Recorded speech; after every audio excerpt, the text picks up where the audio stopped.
सभी को नमस्ते जी। मैं आर्य कृष्ण, कस्बा निवाड़ी, जनपद गाजियाबाद, उत्तर प्रदेश प्रांत से हूँ।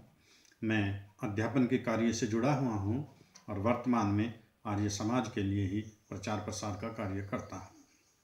आज हम श्री राम और भरत मिलाप के विषय पर संक्षेप में चर्चा करेंगे।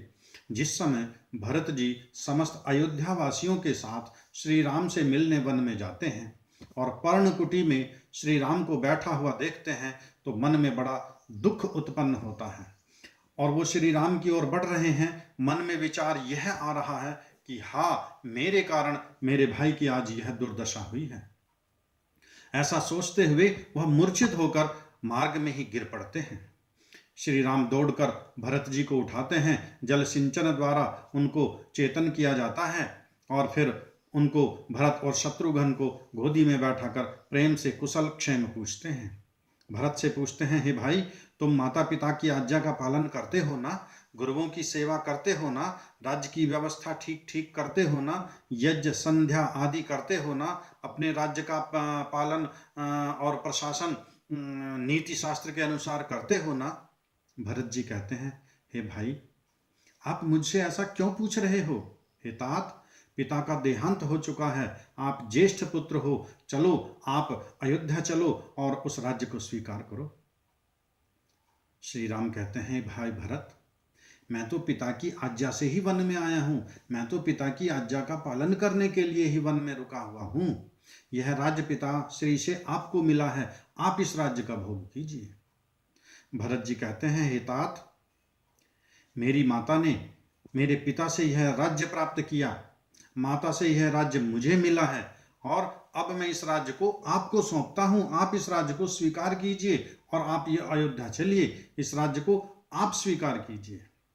यहाँ पर दोनों भाइयों की त्याग, तप, प्रेम, स्नेह दिखाई देता है। वर्तमान समय में छोटी छोटी वस्तुओं के लिए, छोटे छोटे लाभ के लिए एक भाई जहां दूसरे का दुश्मन बन जाता है, दूसरे के साथ छल करता है, कपट करता है, झूठ बोलता है। ये हमारे आर्य पूर्वजों की श्रेष्ठ परंपरा है जो यहाँ इस दृश्य में देखने को मिलती है। जहाँ चक्रवर्ती राज्यों के लिए संघर्ष होते हैं, बड़े बड़े महायुद्ध होते हैं, यहाँ पर प्रतिस्पर्धा चल रही है त्याग की, कि किसका त्याग बड़ा। और श्री राम अंत में भरत से कहते हैं, हे भाई, यह राज्य पिताश्री ने आपको दिया है और पिता की आज्ञा का पालन करना मेरा परम कर्तव्य है और इस सत्य को आप भी स्वीकार कीजिए। सत्य लोकः प्रतिष्ठितः। श्री राम भरत को समझाते हैं, हे भरत, यह संसार सत्य से ही टिका हुआ है, हम सबको सत्य का पालन करना चाहिए। आप भी पिता की आज्ञा का पालन करो, मैं भी पिता की आज्ञा का पालन करता हूँ, इस राज्य को आप स्वीकार करो।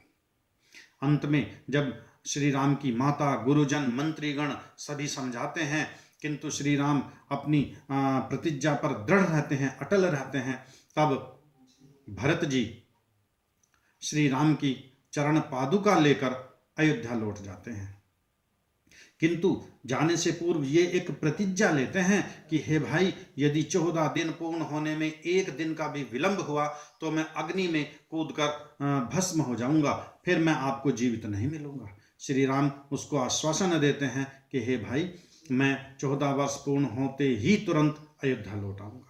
ऐसा त्याग, ऐसी तपस्या, ऐसा स्नेह, ऐसा उत्तम व्यवहार हमारे श्रेष्ठ आर्य पूर्वजों के जीवन में देखने को मिलता है।